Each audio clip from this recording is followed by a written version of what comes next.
ओम साई राम। आज एक बार फिर आपके सेवा में हाजिर हूँ। आपके कुछ प्रश्नों का अ, विश्लेषण करने के लिए, उसका जवाब देने के लिए आज बाबा ने फिर मौका दिया है आपकी सेवा में आने का। और किसी ने क्वेश्चन ये भेजा था कि कुंभ का मेला क्यों होता है और इसका क्या महत्व है। यानी लोग जानना चाहते हैं कि भाई ये कुंभ का मेला क्यों किया जा रहा है और इसके पीछे आध्यात्म क्या है और इसका तरीका क्या है, किस तरह से करना है, किस तरह से होता है ये। तो इसके लिए मैं आपको इसके बिगिनिंग से बताना चाहता हूँ, शुरुआत से जो है कुंभ के मेले की। ये ऐसा हुआ था कि जैसे हम लोग इंसान लोग रिसर्च करते हैं किसी चीज पे, तो उसको हम लोग मंथन करते हैं। मंथन का मतलब ये है कि उसको एनालिसिस करते हैं, उसका रिसर्च करते हैं किसी चीज का। किसी चीज को जोड़ते हैं, किसी चीज को तोड़ते हैं, किसी को मिलाते हैं। इसको कहते हैं मंथन। तो उसी तरह देवताओं ने और असुरों ने, इन्होंने मिलकर के एक मंथन किया था, जिसको हम लोग समुद्र मंथन बोलते हैं।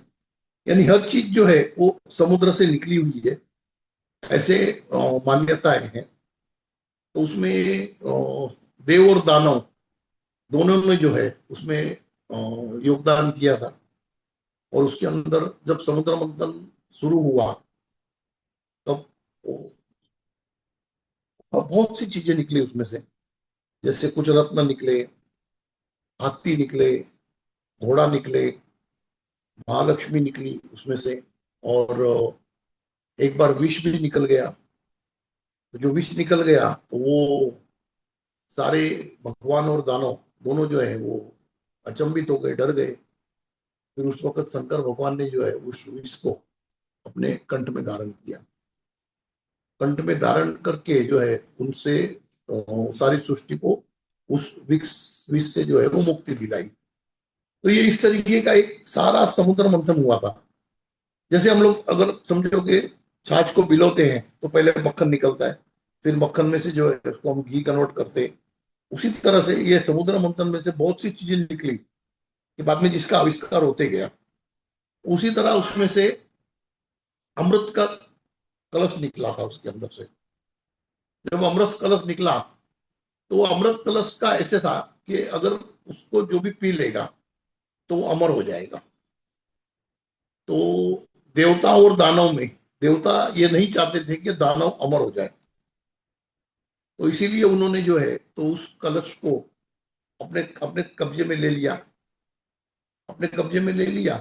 और इसके लिए जो है ये इन आपस में इनकी जो है ये भगदड़ मच गई। तो जो विष्णु भगवान थे वो कलश को लेकर के जो है वो आकाश मार्ग से कहीं जाने लगे, दूर, ताकि वो सेफली सबको जो है वो अमृत पान करा सके भगवानों को।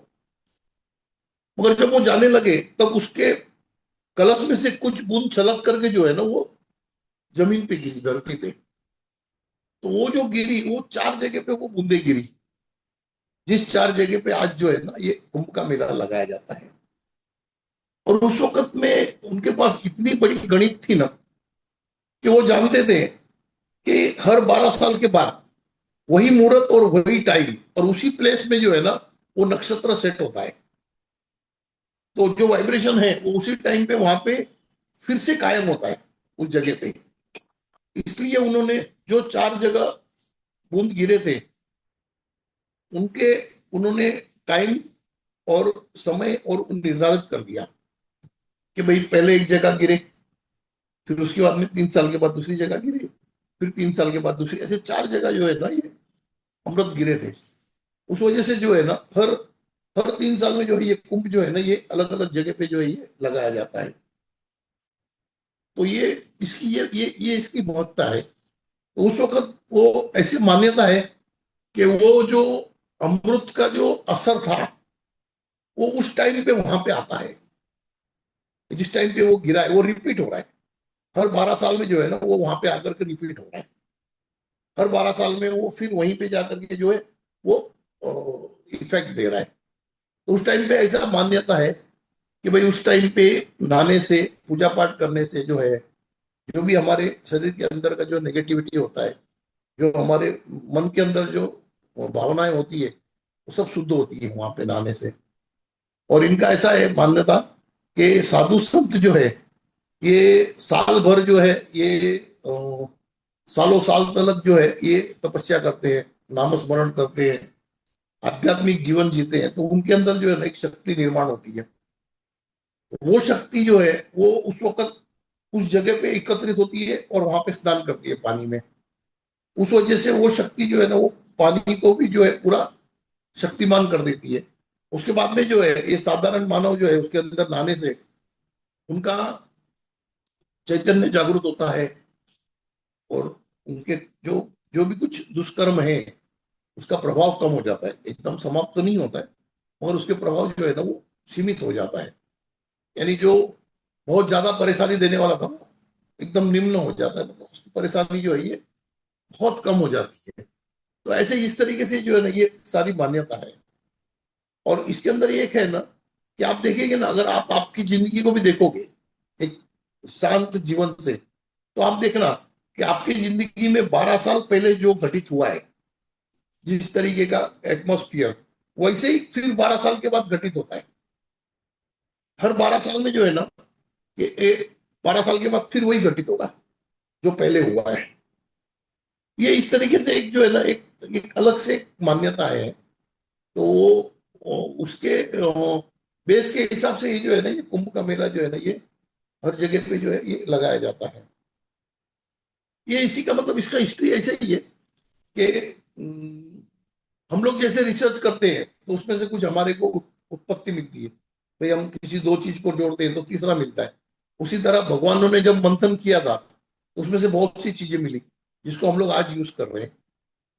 बहुत सी चीजें उसमें से जो है ना वो मिलने लगी तो हम उसको वापरने लगे। ये कुंभ का ऐसे महत्व है, और इसमें हर अखाड़े का जो है ना इनका अपना अपना टाइम होता है स्नान करने का। पहले जो है वो नागा साधु स्नान करते हैं, उसके बाद दूसरे करते हैं।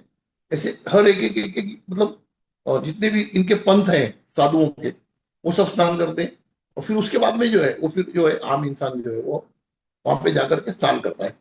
तो कुछ जो साधुओं की शक्ति गई हुई है पानी में वो भी जो है वो इंसानों को मिल जाती है। और वो जो मूर्त है वो मूर्त का अमृत अमृत का जो उसके अंदर प्रभाव है उस जगह पे वो भी आपको मिल जाता है। तो इस तरीके से एक ये मान्यता है जिसको जो है हमारे हिंदू धर्म में जो है इसको बहुत बड़ा मेला माना जाता है, कुंभ के मेले को। और एक प्रश्न और भी था कि कुदरत ने जो है ये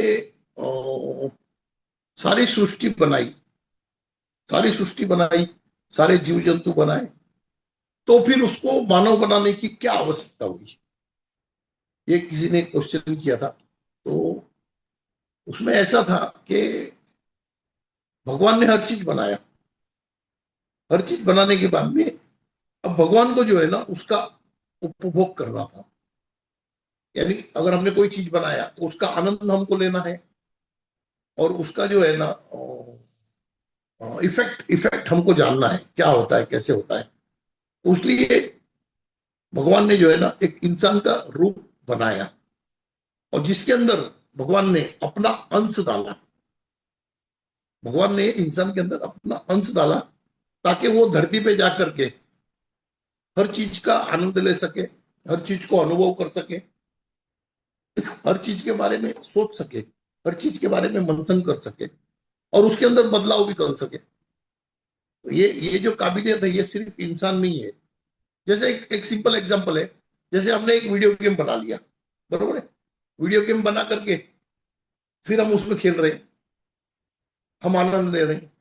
बनाया भी हमने, खेल भी हम ही रहे। उसी तरह भगवान ने सृष्टि बनाया, सृष्टि में मानव बनाया, और फिर वही आनंद ले रहा है।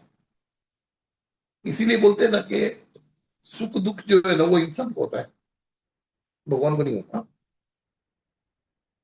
जैसे एक कंप्यूटर के अंदर जो मतलब कैरेक्टर खेल रहा है वो बार बार मरता भी है, बार बार फिर जन्म भी लेता है। जब आप बंद कर दोगे फिर चालू कर दोगे फिर वो पैदा हो जाएगा। उसी तरह इंसान भी जो है वो कैरेक्टर है। जैसे कंप्यूटर में कैरेक्टर है, वैसे जिंदगी में आम जीवन में ये वो 2D 3D है ये, 5D में है कैरेक्टर, ये 5D कैरेक्टर है भगवान का, जो इस संसार का आनंद ले रहा है।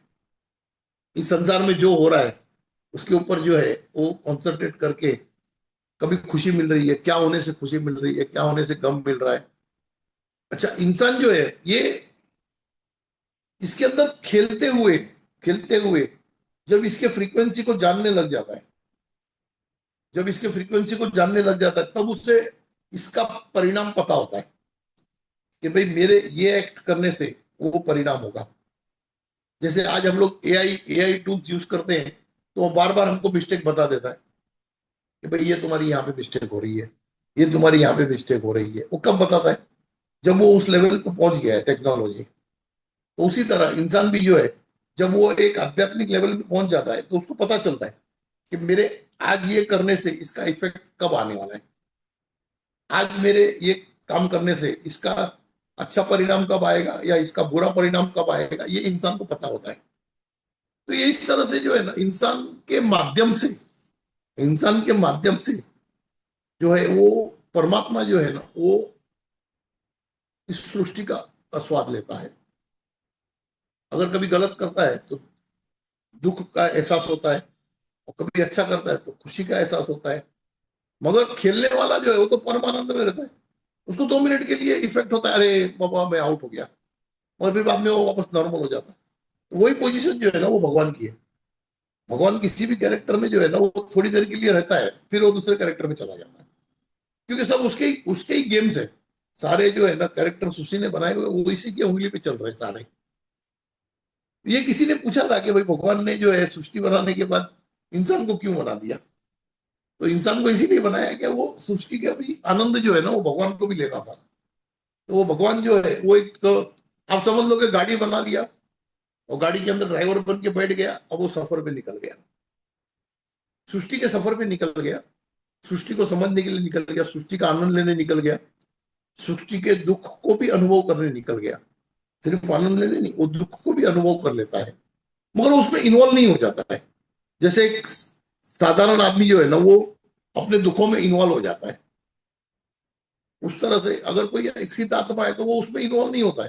हालांकि उसको दुखों का एहसास होता है, मगर वो उसमें इन्वॉल्व होकर के जो है ना वो खुद को दुखी नहीं कर लेता है।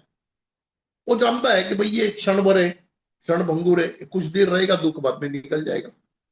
और जो आदमी ना समझ है, जो आदमी को ये पता नहीं है कि भाई मैं एक कैरेक्टर हूं, वो उसी में जो है ना वो पूरा जीवन जो है ना उसका वो दुख में या सुख में निकाल देता है। तो ये एक आप समझ लो ना कि एक बहुत बड़ी कल्पना है, ईश्वर की बहुत बड़ी कल्पना है, जिसको उसने साकार किया। जैसे एक कहते हैं ना कि भगवान ने सोचा और हुआ, भगवान ने सोचा और हुआ, उसी तरह से इंसान ने सोचा और वो भी होता है, कि इंसान उसको कन्वर्ट कर लेता है टेक्नोलॉजी में। जब इंसान सोचता है कि भाई मेरे को उड़ना है, तो वो उड़ नहीं पाता है, तो वो जो है वो वस्तुओं को जोड़ करके जो है वो अपना उड़ने का जरिया बना लेता है, उसके बगैर वो नहीं उड़ पाता है। अब पानी में जाना है तो पानी में तो डूबता है आदमी, मगर उसने अपना दिमाग लगा करके अपना सारे चीजें बिठा करके जो है उसने उसमें शिप बना दिया, वो शिप में चला जाता है। यानी वो अपना स्वार्थ तो पूरा कर लेता है जो उसको करना है।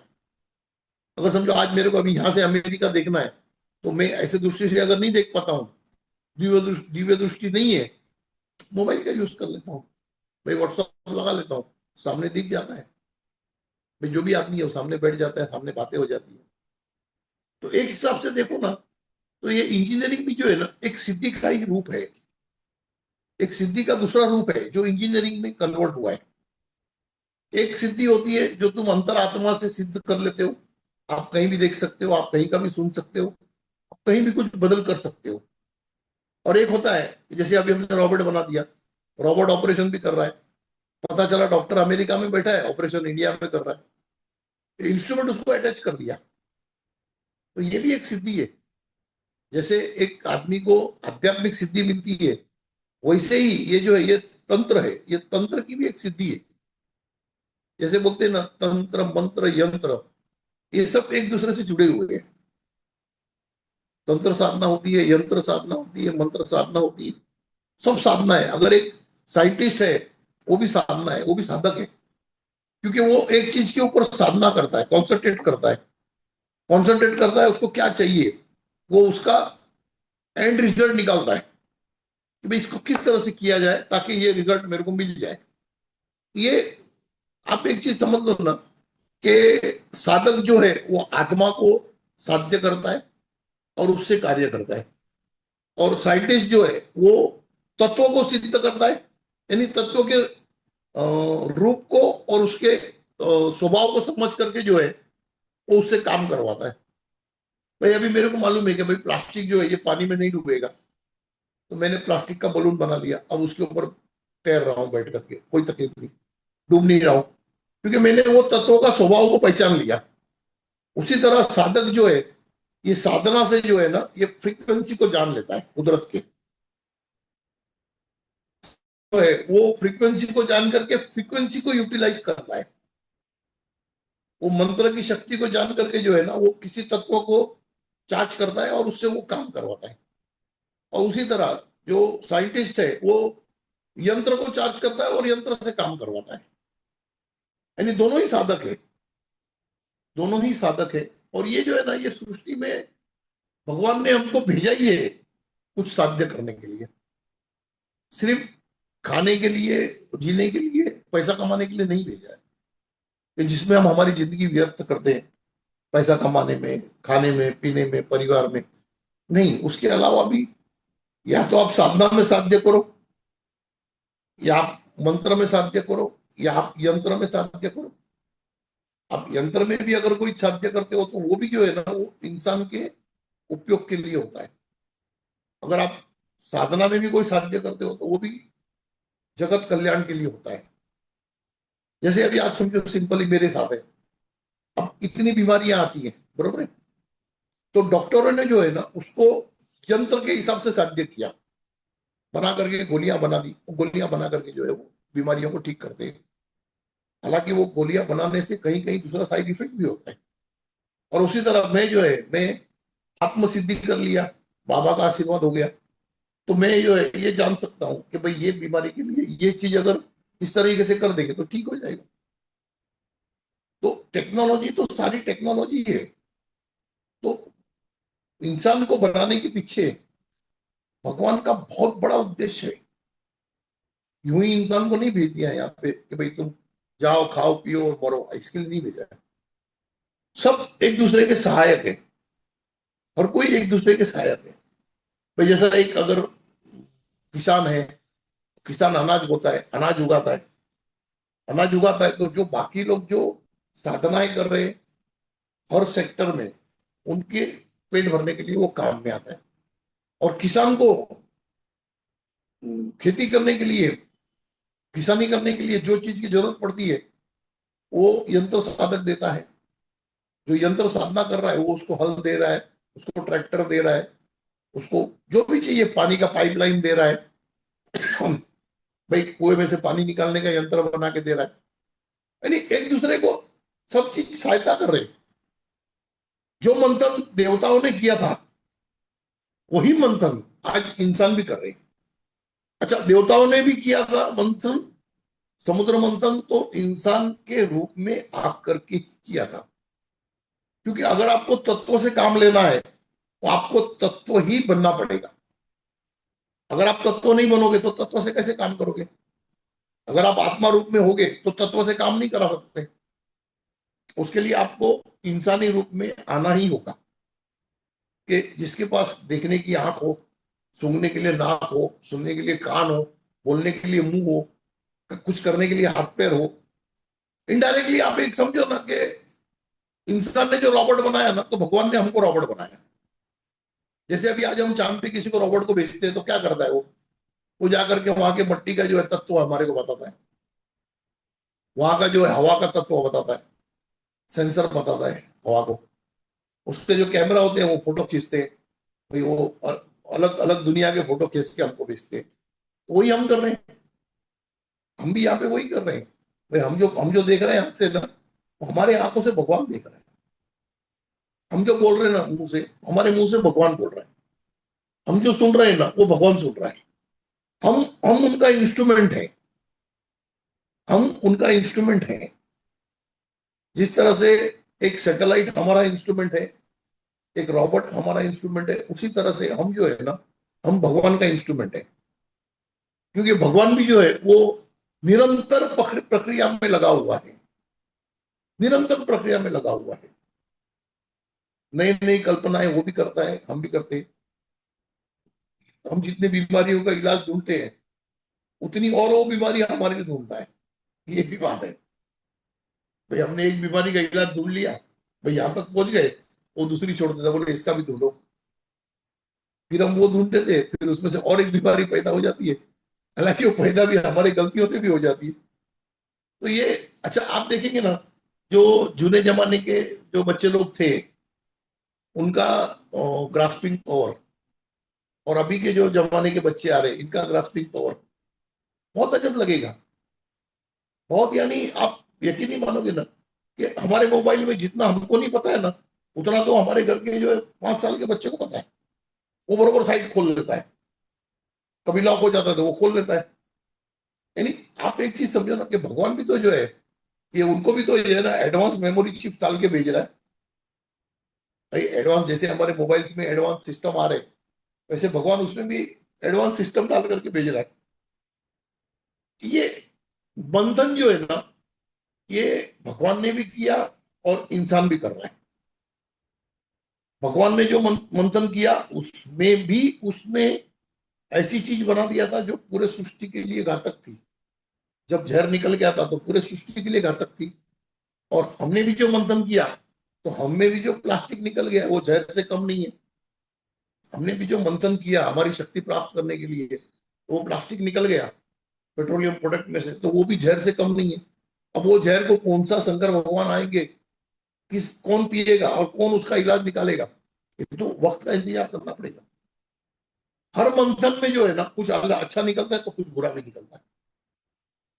ये जो भी साइंटिस्ट है, अगर वो कुछ अच्छा करने जाता है तो उसमें कुछ बुरा भी होता है।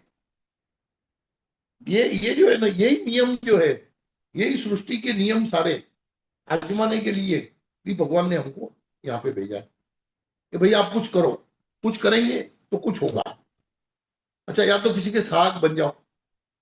जैसे आज कोई एक फैक्ट्री चला रहा है बड़ा, तो उसको आगे का टेक्नोलॉजी उसको सोचना है।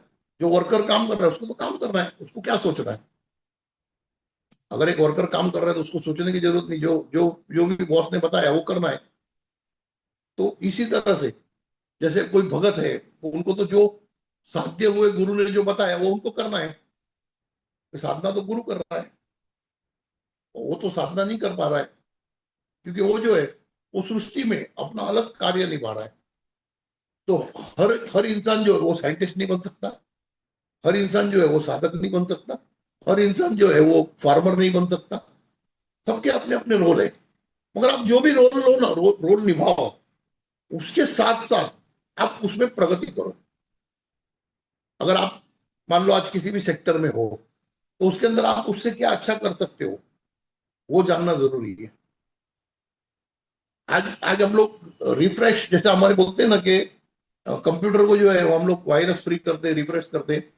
बस आप यही समझ लो कि कुंभ में भी जो है ना, हम लोग वायरस फ्री हो रहे हैं। जब हम कुंभ में जा रहे हैं और जब डुबकी मार रहे हैं, तो वो जो पानी है ना, वो हमारे हमारे अंदर के वायरस निकाल देता है। जो भी वायरस हम में लग जाते हैं, वो चाहे वो पाप के वायरस हो, चाहे विचार के वायरस हो, चाहे और कोई जिस्मानी वायरस हो, वो उसको निकाल देता है। जैसे हम टाइम टू टाइम अपने मोबाइल को रिफ्रेश कर देते, उसी तरह हमको भी टाइम टू टाइम जो है ना, वो अपने आप के आत्मा को भी रिफ्रेश करना पड़ता है। ये मतलब हर चीज है ना संसार में एक दूसरे से जुड़ी हुई है। कोई चीज अलाय नहीं है, अलायदा नहीं है कोई चीज, हर चीज जुड़ी हुई है। और जैसे पुराने जमाने में अगर किसी को बीमारी होती थी, तो कोई संत महात्मा जो है ना उसके ऊपर हाथ फेर देता था, तो उसकी बीमारी निकल जाती थी। ये क्या बात था, जो संत महात्मा उस पर हाथ फेरता था ना, उसके ओरा में ऐसी शक्ति थी कि वो सामने वाले के ओरा में मिक्स होकर के जो है उसकी बीमारी ठीक कर देती। ये है साइंस ही, अगर हम साइंस की दृष्टि से देखेंगे तो। जैसे अभी कोई बोलता है कि भाई मेरे को कैंसर हो गया है, बराबर है, तो बाबा की दुआ से मैं उनको बोलता हूँ कि भाई आप अदरक साथ में रख लो, तो वो कैंसर रुक जाएगा। क्योंकि वो अदरक जो है ना, उनके ओरा में वो परिवर्तन लाता है कि उनके जो भी ब्लड सेल्स है जो आउट ऑफ कंट्रोल जा रहे हैं वो कंट्रोल में आ जाते हैं। जो डैमेज हो चुका है वो रिकवर होने में तो बहुत टाइम लगता है, मगर फर्दर डैमेज नहीं होवे ये उसकी वजह से हो जाता है। क्योंकि वो ब्लड सेल्स को जो है ना, छोटे छोटे सेल्स है, मगर इनके अंदर भी जो है ना अपनी एक चेतना है। हमारे बदन के अंदर जितने भी सूक्ष्म तत्व है, हमारे सारे बदन में चेतना है। तो जब अदरक रख देने से जो है ना वो चेतना उन ब्लड सेल को मिल जाती है, और वो जो है ना वो आउट ऑफ द वे जाना छोड़ देते हैं। वो आउट ऑफ द वे जाना छोड़ देते हैं तो वो अपने कार्य में लग जाते हैं। अभी बीच में किसी ने कहा था कि भाई मेरे को यूरिक एसिड का प्रॉब्लम आ रहा है, यूरिक एसिड का प्रॉब्लम आ रहा है, तो उसको बाबा ने यही कहा, बोले 2 सुपारी जेब में रखा करो, यूरिक एसिड नहीं बढ़ेगा। क्यों? कि वो सुपारी जो है ना, वो उसके ओरा में वो चेंजेस कर दिए कि उसकी बॉडी जो है ना वो उस तरीके से फंक्शन करने लग जाती है कि उसका यूरिक एसिड बनना बंद हो जाता है। बहुत से लोगों के थे अभी जिनके पैर सूज जाते थे, भाई यूरिक एसिड फैल रहा है, जॉइंट्स पेन हो रहा है, ये हो रहा है, तो वो सिर्फ सुपारी रखने को बोला, कुछ खाने तो नहीं बोला। तो ये भी एक साइंस है। एक साइंस है जो मंत्र तंत्र से चलता है, एक साइंस है जो यंत्र से चलता है, और ये जो है ये एक अलग साइंस है जो फ्रीक्वेंसी पे चल रहा है। जिस जिस तरह से ट्रीटमेंट बाबा मुझसे करवा रहे हैं, वो जो है ना वो फ्रीक्वेंसी पे चल रहा है, पूरा फ्रीक्वेंसी पे। जैसे अभी एक जन को किडनी में स्टोन था, तो वो स्टोन था तो बाबा ने उनको बोल दिया, बोले एक काम करो, जेब में जो है ना वो कैरी रख लो, कच्चा कैरी रख लो, तो वो जो है वो स्टोन को पिघाल देगा। जबकि कच्चा कैरी रखने से, हम तो खाया तो है ही नहीं, मगर वो कच्चा कैरी ओरा में आ जाने से जो है ना, वो ओरा की फ्रीक्वेंसी वैसी हो गई कि जो बॉडी को ये कमांड दे दिया कि तुम इसको डाइल्यूट करो, पथरी को। तो वैसे केमिकल जो है ना वो हमारे बॉडी में बनना तैयार हो गए, वो कैरी की वजह से, कि जो उसको स्टोन को जो है ना वो मेल्ट कर दे रहे। जैसे अभी एक एक सिंपल चीज है, अगर एक समझो बर्फ का टुकड़ा पड़ा हुआ है, बरोबर है, आप एक मेनबत्ती जला के खाली उसके बाजू में ले जाओ, आपने उसको टच नहीं किया, उसके बाजू में ले गए, तो वो पिघलना जो है उसकी स्पीड बढ़ गई पिघलने की। क्यों बढ़ गई? क्योंकि आपने उसके बाजू में गर्मी बढ़ा दिया। उसी तरह से आपके ओरा में जो डिफेक्ट है, देखो कोई भी बीमारी है ना वो ओरा के डिफेक्शन से ही अंदर जाता है। तो अगर ओरा में डिफेक्शन है तो आपने वो चीज रख दिया कि वो ओरा को उसने मेकअप कर लिया, तो फिर वो बीमारी आपके अंदर रह नहीं सकती है। ये बहुत सी चीजें ऐसी है ना कि जो आध्यात्म के चरम सीमा पे है। जो साध्य करेगा खुद को, वो फ्रीक्वेंसी को पहचान पाएगा। और जो असाध्य किया है, आदमी पूजा पाठ नहीं करे, धर्म नहीं करे, दान धर्म नहीं करे, विश्वास नहीं करे, फिर भी अगर वो अपना ध्यान केंद्रित करता है तत्व के ऊपर, किसी भी तत्व के ऊपर, तो वो तत्व का उपयोग बढ़िया कर सकता है। साइंटिस्ट वही कर रहे हैं। साइंटिस्ट जो है ये पराशक्ति को नहीं मान रहे, वो जो उनके सामने है, जो उनके पंच इंद्रियों के कब्जे में है, वो उसी से काम कराना चाहते हैं।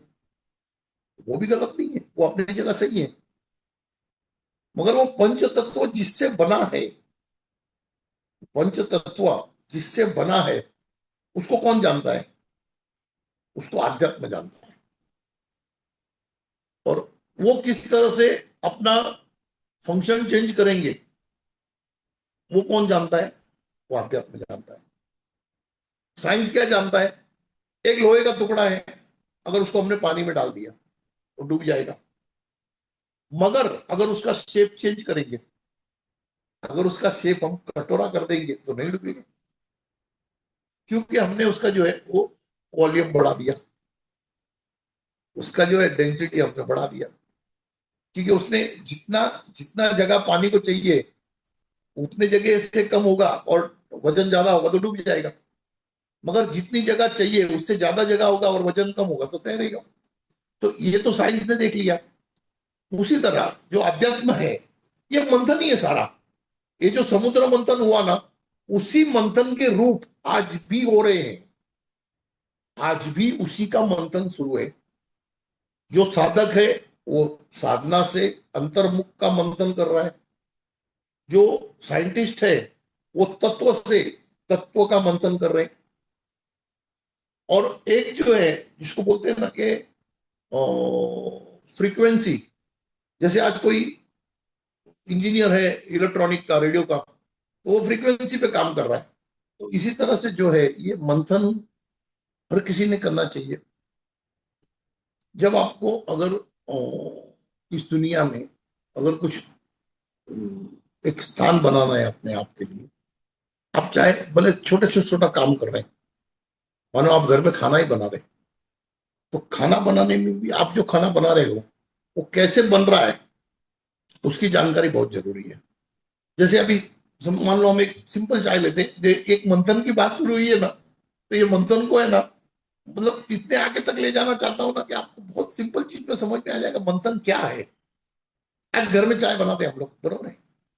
तो बहुत से लोग जो चाय बनाते हैं वो क्या करते हैं, एक टोप में पानी ले लिया, अब उसके अंदर बुक्की डाल दिया, शक्कर डाल दिया, दूध डाल दिया, उबलने दो, बन गई चाय।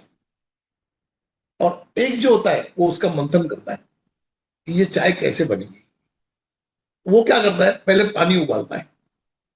पानी उबालने के बाद डेंसिटी सबसे ज्यादा किसका है, चाय का। क्योंकि चाय पत्ती जितना पिघलेगी उतना ही चाय का टेस्ट आएगा। तो वो क्या करता है, पहले उसके अंदर पत्ती डाल देता है पानी में, उसको अच्छी तरह उबलने देता है। अच्छी तरह बिल्कुल बिल्कुल उबल जाती है। फिर उसके बाद में उससे कम डेंसिटी किसकी है जल्दी पकने की, शक्कर की, तो वो शक्कर डाल देता है। तो वो शक्कर भी उसके अंदर मेल्ट हो जाता है। अब ये दो चीज तो हो गया। अब वो क्या करता है कि उसके अंदर जो है दूध डाल देता है, क्योंकि दूध की डेंसिटी उससे जल्दी पकने वाली है। तो वो दूध डाल देता है और गैस स्लो कर देता है। दूध डालने के बाद में गैस स्लो कर देता है, क्यों? क्योंकि वो दूध जो है वो स्लो आंच में जो पकेगा तो उसका टेस्ट रहेगा चाय के अंदर। अगर वो गर्म आंच में पक जाएगा तो कैसे टेस्ट रहेगा। अच्छा, उसके बाद वो हो जाने के बाद में अगर उसको कोई फ्लेवर डालना है या इलायची डालना है, कुछ डालना है, तो वो लास्ट में डालता है। क्योंकि उसकी फ्लेवर जो है ना, उसकी खुशबू रहनी चाहिए। तो ये जो है ना, ये एक मंथन है। ये एक मंथन है, यानी आप चाय को पूरा समझ गए। आप चाय को पूरा समझ गए। अच्छा, आपने अगर पहले जैसे कर लिया, चाय भी डाल दिया, दूध भी डाल दिया, बुक्की भी डाल दिया, किसी को जो है ना पूरा पकने का मौका ही नहीं मिला। जब आपने उसको पका दिया तो पता चला उसमें से दूध जो है उसके स्वाद गया, शक्कर जो है वो ठीक है वो तो मेल्ट हो गया, मगर चाय पत्ती जो है वो अपना पूरा स्वाद पानी में छोड़ ही नहीं पाया। तो उसका चाय का टेस्ट, और अभी मैंने जैसा आपको बताया हूं, ये चाय का टेस्ट आप एक बार बना के देखिएगा घर में। आप बना के देखिए, ये इसका सिस्टम है। कोई भी चीज का जो है ना एक प्रोग्रेस करने का एक सिस्टम है। जैसे हम लोग अध्यात्म में पैर रखते हैं, बरोबर है। जब हम अध्यात्म में पैर रखते हैं तो अभी बहुत लोगों ने बोला मंत्र के लिए, एक ओम का मंत्र दे दिया। ओम का मंत्र जो है ना वो बिगनिंग है, वो यूनिवर्स का बिगनिंग है। जब तक आप उसके साथ में आपका टोन मैच नहीं होगा, आपकी साधना आगे जाएगी नहीं। आप ओम के टोन में अगर आपका नाभि मैच हो गया तो आप ऑटोमेटिक सिद्ध होने लग जाओगे। फिर आपको उसका ज्ञान आने लग जाएगा। उसी तरह जैसे चाय जो है वो अगर पानी में घुल गई अच्छी तरह से, वो अगर पानी में अच्छी तरह घुल गई और उसके बाद में हमने शक्कर डाला, शक्कर घुल गई, उसके बाद में हमने दूध डाला तो दूध जो है ना वो स्लो आंच पे हमने उसको मिक्स कर दिया। तो ये हो गया प्रॉपर मंथन। अब आपको फ्लेवर चाहिए चाय का, तो इलायची का खुशबू आना चाहिए। अगर आप इलायची भी पहला डाल दोगे तो खुशबू नहीं आएगी, क्योंकि वो उड़ जाएगी खुशबू। आप जब लास्ट में डालोगे और डालने के बाद में बस 2 मिनट के बाद में फिर स्टोव बंद कर दिया आपने, तब वो जो गर्मी है चाय की, उसके अंदर ही वो इलायची अपना फ्लेवर छोड़ेगा और उसकी खुशबू आएगी। आप जब चाय किसी के सामने ले जाओगे तो बैठा होगा तो नीचे से ऊपर तक खुशबू आएगी चाय की। चाय की खुशबू आएगी, इलायची की खुशबू आएगी, दूध की खुशबू आएगी। और जब वो पिएगा तो उसके अंदर हर चीज का उसको टेस्ट आएगा। चाय का भी टेस्ट आएगा, बुक्की का भी टेस्ट आएगा, मतलब चाय का टेस्ट आएगा, दूध का आएगा, शक्कर का आएगा, इलायची का आएगा।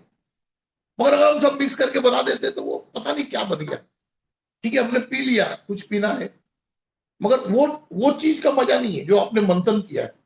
उसी तरह जीवन में अगर आप जिस चीज का मंथन करोगे ना, उसी को बेहतर करोगे। आप अगर समझो पैसा कमाने के लिए चाहते हो, तो आप उसके सिस्टम को जितना मंथन करोगे कि भाई मैं ऐसा नहीं, ऐसा करूंगा तो ज्यादा पैसा बचा लूंगा, ऐसे नहीं, ऐसे करूंगा तो पैसा बचा लूंगा, चलो इसको नहीं उसको दूंगा तो पैसा बचा लूंगा, काम आप जितना मंथन करोगे उतना आप उसके अंदर सक्सेस हो जाओगे। अध्यात्म में भी वैसे ही है। अध्यात्म में आप जितना मंथन करोगे, भाई अपने आप का एक टाइम नक्की कर लिया, भाई मेरे को ये टाइम पे इतना टाइम साधना करना है, तो आप उसमें भी सक्सेस हो जाओगे। मंथन करना जरूरी है अपने जीवन में। भगवान ने यहाँ भेजा है आध्यात्मिक मंथन, शारीरिक मंथन। अगर आप आपके शरीर के बारे में जितना सोचोगे उतना आपका शरीर खूबसूरत होगा। आज अगर समझो मैं हूं, और अगर मैं और कामों लेके बैठा हूं तो मैं शरीर के बारे में नहीं सोच पा रहा हूं, तो मेरा शरीर अटपटा हो जाएगा। अगर मैं कुछ देर अपने शरीर के बारे में सोचता हूँ कि भाई 10 मिनट में व्यायाम कर लेता हूँ, 15 मिनट, फिर मैं खाने पे कंट्रोल कर लेता हूँ, फिर मैं जो है अपना अच्छी तरह से बाल वाल कटाना है, अच्छी तरह कपड़े पहनना है, ये जब मैं कर लेता हूँ तो मेरा शरीर भी खूबसूरत दिखने लगता है। आप जिस चीज पे मंथन करोगे वो खूबसूरत लगेगा। भगवानों ने तो मंथन कर करके लास्ट में अमृत निकाल लिया। तो अमृत जो है ना वो आपका सक्सेस है, वो सक्सेस है। भाई आपने किसी भी चीज पे मंथन किया, भाई मेरे को आज ये एक बॉल पेन बनाना है, ये बॉल पेन बना लिया। अब इसकी कहानी ले लो। पहले हम लोग जब बनाते थे तो बार बार इंक में डुबाते थे, फिर लिखते थे, फिर डुबाते थे, फिर लिखते थे। कभी इंक गिर जाती थी, कभी कुछ हो जाता था। ये बात थी ना। बाद में हमने धीरे धीरे जो है उसका मंथन किया। उसका मंथन करने के बाद हमने आज बॉल पेन बना लिया। अब इसको ना कभी डुबाना पड़ता है और ना कभी कोई गिरने का डर होता है इंक का। अब लिखते जाओ लिखते जाओ, खत्म हो गया, रिफिल बदली कर दो, फिर लिखते जाओ। ये मंथन है। आप मंथन से आप बहुत कुछ कर सकते हो। ये समुद्र मंथन जो हुआ ना, ये हमारे ग्रंथों में जो बताया गया है वो एक सीख है। जैसे भगवान और दानव ने मिलकर के समुद्र मंथन किया, उसी तरह से आध्यात्मिक पुरुष और इंजीनियर्स ये मिलके जिस दिन समुद्र मंथन करेंगे, ये जिस दिन मिलके समुद्र मंथन करेंगे, तो इस सृष्टि का नया निर्माण होगा। आज क्या हो रहा है? अध्यात्म अलग चल रहा है, साइंस अलग चल रहा है। तो ना तो साइंस पूरा सक्सेस हो रहा है, ना अध्यात्म हो रहा है। क्या अध्यात्म अपनी उपलब्धि करता है मगर उसको वास्तविकता में नहीं लेके आता है, और साइंस अपनी उपलब्धता जो भी ये कर लेता है मगर वो अध्यात्म में नहीं बैठता, वो सृष्टि का सत्यानाश कर दे रहा है। तो जब ये दोनों मिल करके एक जगह आकर के समुद्र मंथन करेंगे, तो दोनों जो है भाई, एक आपके सृष्टि के लिए आपको बेनिफिट हो, मगर आपके शरीर के लिए, आपके आत्मा के लिए ये वो दूषित नहीं हो गए, ये देखना जरूरी है। आज समझो आज मेरा लड़का है भाई, स्कूल में जाता है, ठीक है, वो स्कूल की पढ़ाई करता है, मगर उसके साथ में अगर उसके जीवन में अध्यात्म नहीं डालेंगे तो वो स्कूल की पढ़ाई जो है ना वो स्कूल तक ही सीमित रहेगी, वो संसार तक ही सीमित रहेगा, वो अध्यात्म को नहीं जान पाएगा। और अगर एक लड़का आध्यात्मिक पढ़ाई कर रहा है, अध्यात्म में चला गया है, और अगर वो संसारिक नहीं जानता है जीवन, तो क्या कर पाएगा? वो किसी पे डिपेंड होकर ही बैठ जाएगा कि भाई कोई चंदा देगा तो मैं खाऊं पीऊंगा। ये मतलब एक एक तरीके का ये मंथन ही है सारा। अब मैं जो सब्जेक्ट में आपको बात कर रहा हूं ना, वो मतलब थोड़ा सा अटपटा लगेगा कि भाई ये कौन सा सब्जेक्ट है, मगर आप उसको आपके जीवन में उतार लोगे ना, आप उसको आपके जीवन में उतार लोगे तो एक आपको अलग आनंद मिलेगा छोटे छोटे चीजों में। जैसे अभी मैंने एक सिंपल चाय बनाने का बता दिया, आप बना के देखो।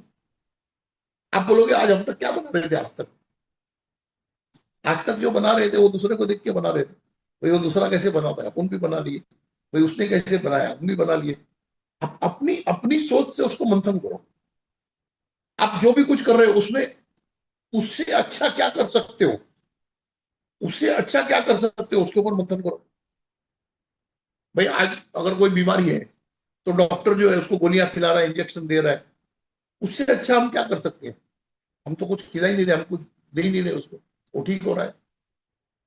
ये जो है ना ये मंथन हुआ, ये मंथन हुआ, ये हमारे गुरु ने किया हुआ मंथन है।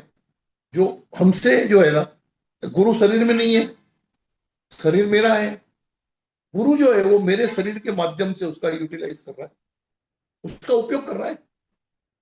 जैसे एक दाल है, दाल को घुमाना है आपको, मगर आप हाथ से तो घुमा नहीं सकते, हाथ जल जाएंगे। तो उसके लिए आपने चम्मच का इस्तेमाल कर लिया, तो चम्मच जो है ना वो आपका इंस्ट्रूमेंट है। उसी तरह जो हमारे गुरु हैं उसका इंस्ट्रूमेंट मैं हूं। अगर मेरे सामने कोई क्वेश्चन आता है, गुरु ने मंथन किया हुआ है, मैंने नहीं किया। गुरु ने मंथन किया है, गुरु मेरे को बता देता है, बोले ये इस तरह से करो, ये मंथन से ठीक हो जाएगा, बस उसको मैं कर लेता हूँ। हाँ, मेरा विश्वास कायम है, जो मेरा गुरु बोल रहा है उस पर मेरा विश्वास कायम है। वो विश्वास से जो है मैं आगे वाले को बोलता हूँ तो काम हो जाता है।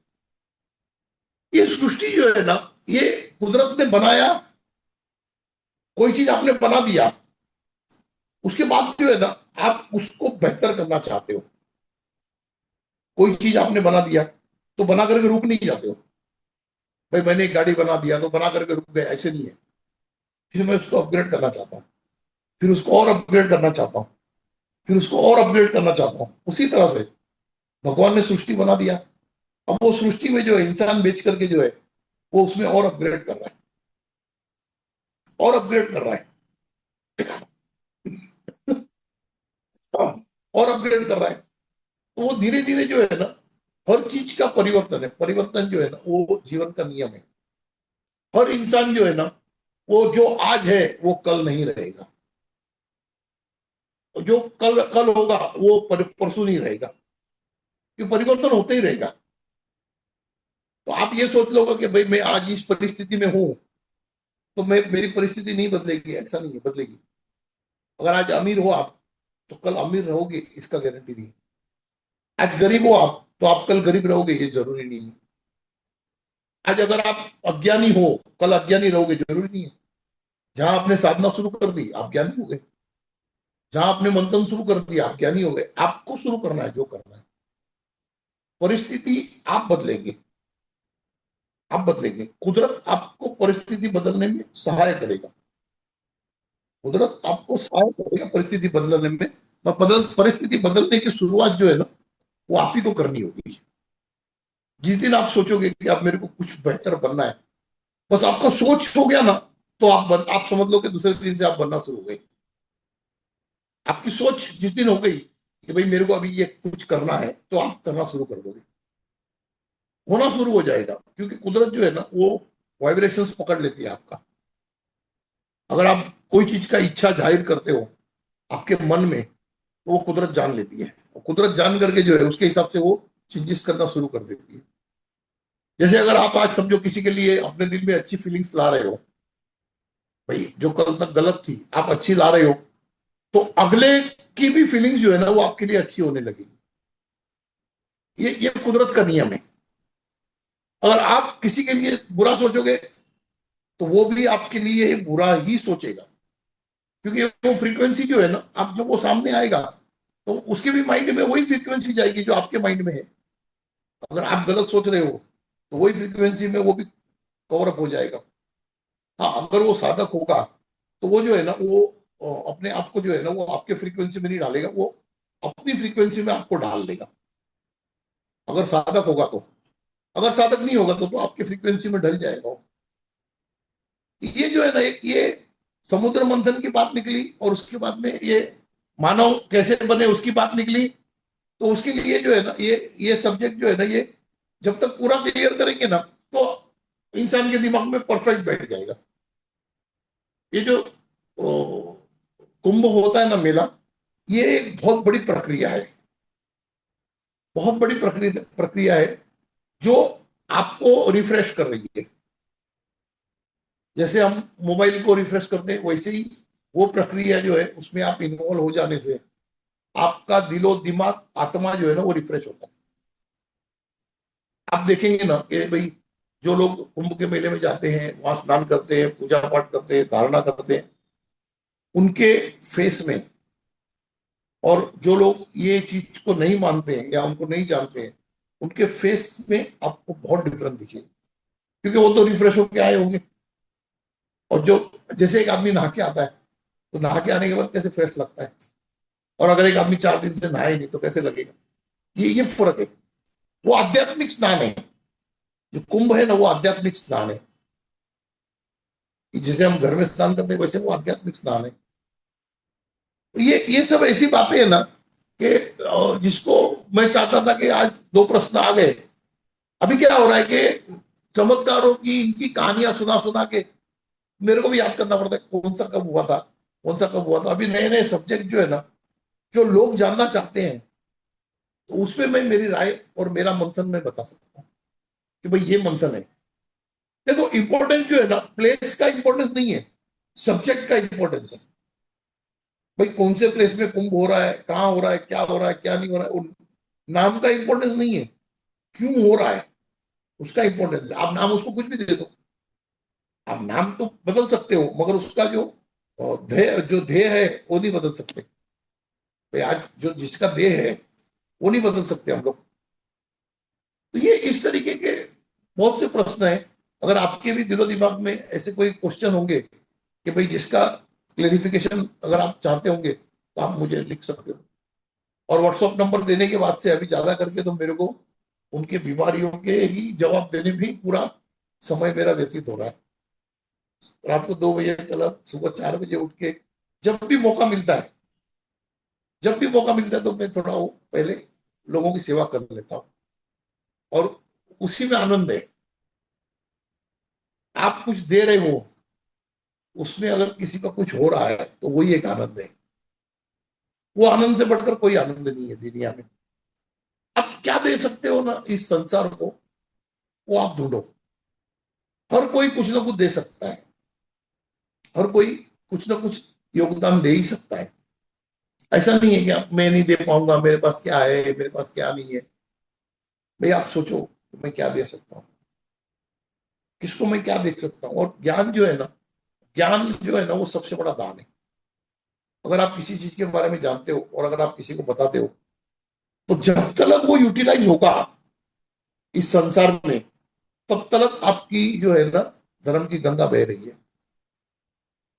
आप आज जो बेसिक, आज मैं अगर आपको कुछ बता रहा हूँ, उससे आपको कोई ज्ञान की प्राप्ति हुई, आपने दूसरे को बताया, उसको प्राप्ति हुई, उसने तीसरे को बताया, उसको प्राप्ति हुई। तो ये ज्ञान की गंगा जो है ना, हमारे शास्त्रों में भी बोला गया कि किसी को खाना देने से ज्यादा उसको खाना कैसे कमाना है वो रास्ता बताना जो है ना, वो बड़ा चीज है। आज आप खाना खिलाओगे किसी को, कल तो भूखा हो जाएगा। मगर अगर आपने उसको रास्ता बता दिया कि भाई तू ये कर, तू रोज खा पाएगा, तुम ये करो तो तुम रोज खा पाएगा, तो वो जो है ना वो जिंदगी भर रहेगा आपका दान।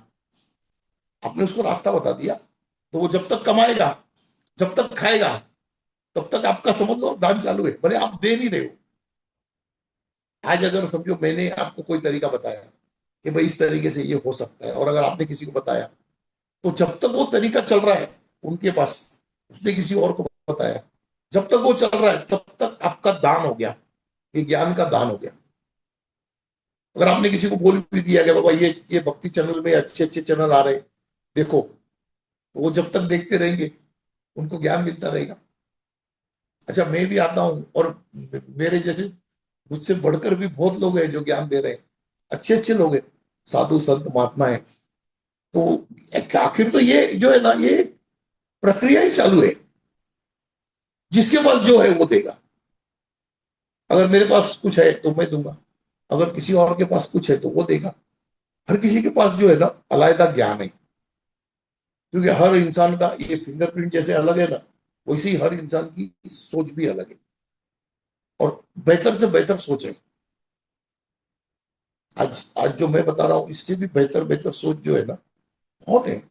आप जैसे जैसा इंटरेस्ट लोगे वैसे वैसे आपको इसके अंदर कुछ ना कुछ मिलते रहेगा। ये मंथन है, आपके जीवन का भी ये मंथन है। आप घर बैठे हुए हो, आप सुन रहे हो, तो आप कुछ जान रहे हो। कुछ जानना जो है ना, वो मंथन का जिसको बोलते हैं ना कि गिफ्ट है। अगर मंथन मैंने किया, समझो ये बॉल पेन मैंने बनाया, इसको यूटिलाइज आप कर रहे हो, तो ये आपके लिए तो गिफ्टेड ही हो गया ना, क्योंकि आपको उसको सोचने की जरूरत नहीं पड़ी। एक किसी ने गाड़ी बनाया, तो बनाने वाले ने जो है ना सालों साल उसके ऊपर सोचा, तब उसने बनाया। मगर वो आपके लिए गिफ्टेड है, क्योंकि आपको बनाना नहीं पड़ रहा है, आप उसको यूटिलाइज कर रहे हो। आप उसको यूज करें। तो उसी तरह जो हमारे साधु संतों ने जो भी साधनाएं की और जो उपलब्धि की, उसके बाद में ये जो त्योहार मनाए कि भाई यहाँ पे कुंभ होना चाहिए, यहाँ पे ये होना चाहिए, तो ये उन्होंने हजारों साल तपस्या करके जाना, और ये हमको गिफ्ट मिला है। ये हमको गिफ्ट मिला है उनके तरफ से। तो ये उसको हम लोग जब यूज करेंगे तो उसका बेनिफिट भी हमको मिलेगा। ये जो है ना, ये एक सारी इस तरीके की अ, कहानी थी ना, मतलब कहानी नहीं बोल सकते, एक समझो कि एक विश्लेषण बोल सकते हैं कि भाई एक कुंभ का विश्लेषण है जो अध्यात्म में चल रहा है। दूसरा जो है साइंस का विश्लेषण है जो तत्व जगत में चल रहा है। ये जो है ना, ये दोनों चीजें है ना, अपने अपने तरीके से जो है ना, एक यज्ञ चालू है, मंथन का मंथन हो रहा है दुनिया में। और एक है कि आप जाओगे कहीं और पाओगे कुछ। तो एक कहावत है ना कि अ, गया था मैखाने में, आया तो मंदिर से। यानी आप चले गए मैखाने में, मगर जब आए तो आप मंदिर से आए। ऐसे एक कहानी, ऐसे एक छोटी सी कहानी मेरे साथ भी हुई है कि किसी वक्त में मुझे थोड़ा सा मतलब अ, अ, मैखाने में बैठने का शौक था। यानी शाम के टाइम शाम हो जाती थी तो मैं कहीं ना कहीं जो है वो पीने खाने में बैठ जाता था। उस वक्त जो है ना, बहुत लोगों से यारी दोस्ती होती है, यारी दोस्ती होती है, और किसी से लगाव भी होता है। तो एक बार मेरे साथ ऐसी हुआ था कि मैं हर बार जहाँ पीने बैठता था ना, वहां पे किसी से थोड़ा लगाव हो गया था मुझे। और बात बात में ऐसा होने लगा कि मेरे को कुछ कुछ इंस्टीट्यूशन आते थे माइंड में कि आज ये कर ले, आज ये कर ले, आज ये कर ले। तो मैं सोचता था ये माइंड में आते थे, मैं कर लेता था, और करने के बाद में वही होता था, कुछ ना कुछ बढ़िया होता था। मैंने कहा यार ये इंट्यूशन मेरे को भेज कौन रहा है, ये इंट्यूशन मेरे दिमाग में भेज कौन रहा है। तो पहले पहले तो पता नहीं चला, साल 6 महीना तो नहीं पता चला। मगर होता क्या है कि जिससे आपको लगा होता है ना, तो उसकी हर चीज जो है ना, ये आपके दिलो दिमाग में सेट होती है कि भाई वो बोलता किस तरह से है, वो चलता किस तरह से है, वो सोचता किस तरह से, ये आपको पता चलने लगता है। तो एक बार ऐसी हुआ कि कुछ मेरे को इंस्ट्रक्शन आ रहे थे कि भाई इस तरह से ऐसा, मतलब ये काम कर लेना। तो उसमें एक वर्ड ऐसा आ गया ना, एक वर्ड से मैं जान गया कि ये मेरे को इंस्ट्रक्शन ये व्यक्ति दे रहा है। ये ये इंस्ट्रक्शन जो मेरे दिलो दिमाग में है, ये व्यक्ति दे रहा है। क्योंकि उसने एक जगह जो है ना, मराठी में बोला काडी पेटवून ठेवायची। अभी क्या हो रहा है, जो पहला इंस्ट्रक्शन आ रहे थे वो तो स्पष्ट नहीं हो रहा था, मगर ये जो वर्ड था ना, काडी पेटवून ठेवायची, ये वर्ड मेरे को पकड़ में आ गया। मैंने कहा यार, ये जो स्टाइल है बोलने का, और ये जो वर्ड है, ये जो प्रोनाउंसिएशन है, ये उसी का है। मगर कुदरत ने ऐसा कर दिया ना कि जिस दिन मेरे को ये पता चल गया कि इसी का है, उस दिन उसको भी पता चल गया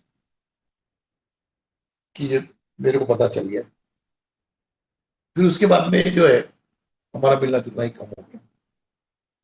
क्योंकि जब उजागर हो जाती है ना शक्ति, शक्ति जब उजागर हो जाती है ना, तब वो आपसे दूर हो जाती है। वो अपने आप को एक पर्दे में ढक लेती है।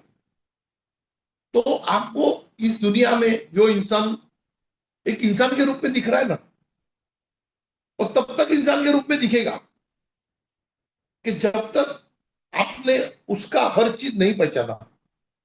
और जिस दिन आप उसकी हर चीज पहचान लोगे ना, तब वो आपको शक्ति के रूप में दिखेगा। वो भी कोई शक्ति थी जो मेरे को इंस्ट्रक्शन करती थी। बाद में मुझे पता चला, एक वर्ड से पता चल गया कि मैंने कहा ये है करके। और मेरी जिंदगी में मैंने एक देखा ना, जब जब भी अगर मैंने किसी चीज को खोया हूं, जब जब भी जो बड़ी चीज खोया हूं, उस वक्त जो है ना, एक इतना सा बालक इतना सा बालक मेरे को दिखता है और मेरे को देख के मुस्कुराता है। एक, समझो ना कि अ, जिसको बोलते हैं ना कि 5 सेकंड के लिए वो मेरे को कहीं भी खड़ा हुआ दिख जाता है। या तो कहीं खिड़की में खड़ा होगा, या कहीं रोड के किनारे खड़ा होगा। बस इतना ही करता है, मुस्कुरा के चला जाता है। अब जिस दिन मेरे को वो मिल जाएगा ना, उस दिन ये सृष्टि का पूरा राज मिल जाएगा। है इतना सा। और उसको मैं आज समझो ना, कम से कम मैं 40 साल पहले एक बार देखा था। फिर उसके बाद में दूसरा 2 बार देखा। जब जब भी मैंने कोई चीज खोया, मतलब खोया मतलब in the sense chapter change हुआ। जैसे अभी जो मैं आपको बताया, एक जो मेरे को इंस्ट्रक्शन दे रहा था, जब उसने देना बंद कर दिया, उस वक्त भी मेरे को दिखाओ। उसके पहले भी 2 बार दिखाओ। जब मेरी सेकंड मिसेस गुजर गई, उसके बाद भी मेरे को दिखा। और मुस्कुरा के चला जाता है।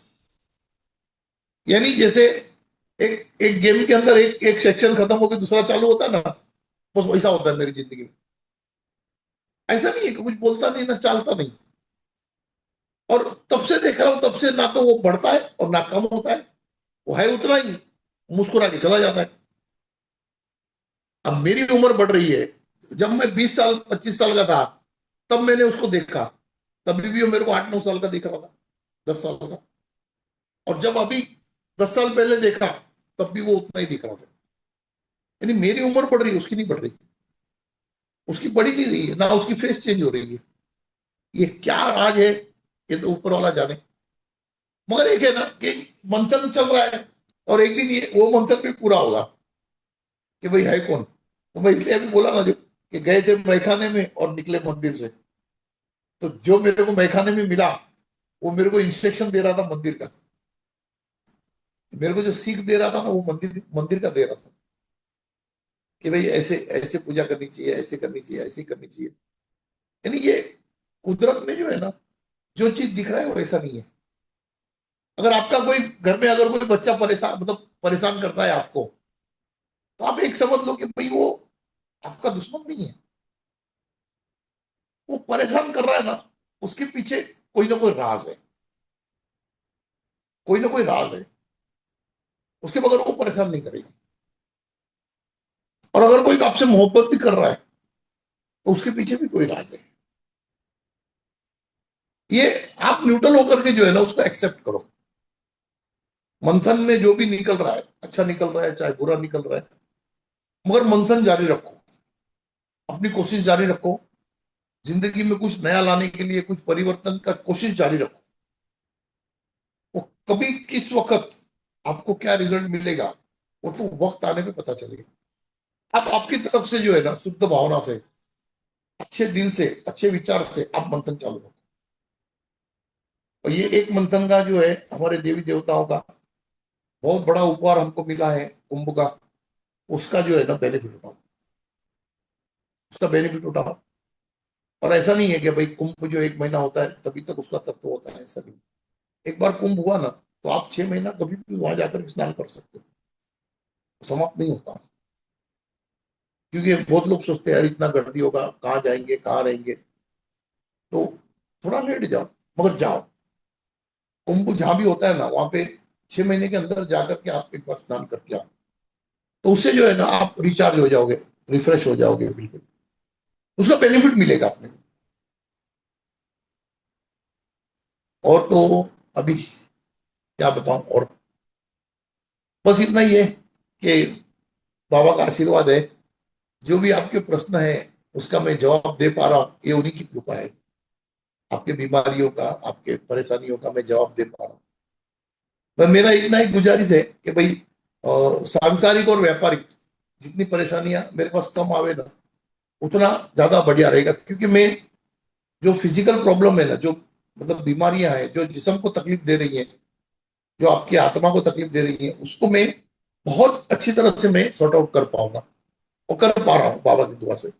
मगर जो संसारिक होता है ना, किसी का कोई होता है, कुछ होता है, तो वो मैं नहीं कर पाऊँ। व्यापारी का इसका उसका मैं 2 3 रास्ता बता दिया हूँ। बस वही बताते रहता हूँ, अगर कोई भी आएगा तो वही बताते रहता और आज के लिए इतना काफी है। फिर अगली बार फिर मिलूंगा, फिर कुछ ना कुछ नया प्रश्न आएगा, तो उसी में जो है ना हम लोग उसी में मंथन करेंगे, कि हर प्रश्न जो है ना वो एक मंथन की तरफ हमको ले जाता है। कि एक एक प्रश्न जो है ना वही मंथन के लिए हमको प्रेरित करता है। और हर आदमी का जो है ना प्रश्न अलग है, हर आदमी का मंथन अलग है। ओम शाई राम। ओम शाई राम। ओम शाई राम।